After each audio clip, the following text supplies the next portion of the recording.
सोलापूर शहरातील होटगी रोडवरील ईदगाह मैदान ते मेडिकल कॉलेज रस्ता क्रॉसिंग करून ड्रेनेज लाईन टाकण्याचे काम हाती घेण्यात आले होते। हे काम मुदतीत पूर्ण झाल्याने काल सायंकाळपासून वाहतुकीसाठी रस्ता खुला करण्यात आला।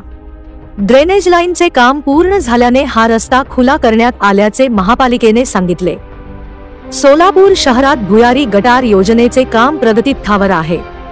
याच योजनेंतर्गत होटगी रोडवर ड्रेनेजचे काम हाती घेण्यात आले होते। 9 जून 2025 रोजी कामास सुरुवात झाली।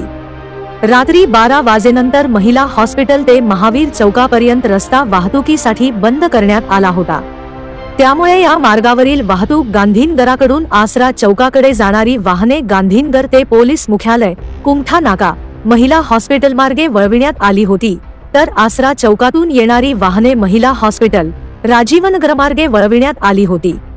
मागील 4 दिवसांपासून रस्ता बंद करण्यात आल्याने पर्यायी मार्गावर वाहतूक कोंडीचा प्रश्न निर्माण झाला होता। मात्र शनिवारी सायंकाळपासून बंद केलेला रस्ता वाहतुकीसाठी खुला करण्यात आल्याने वाहतूक कोंडीचा प्रश्न मिटला आहे। ब्युरो रिपोर्ट जम न्यूज इंडिया।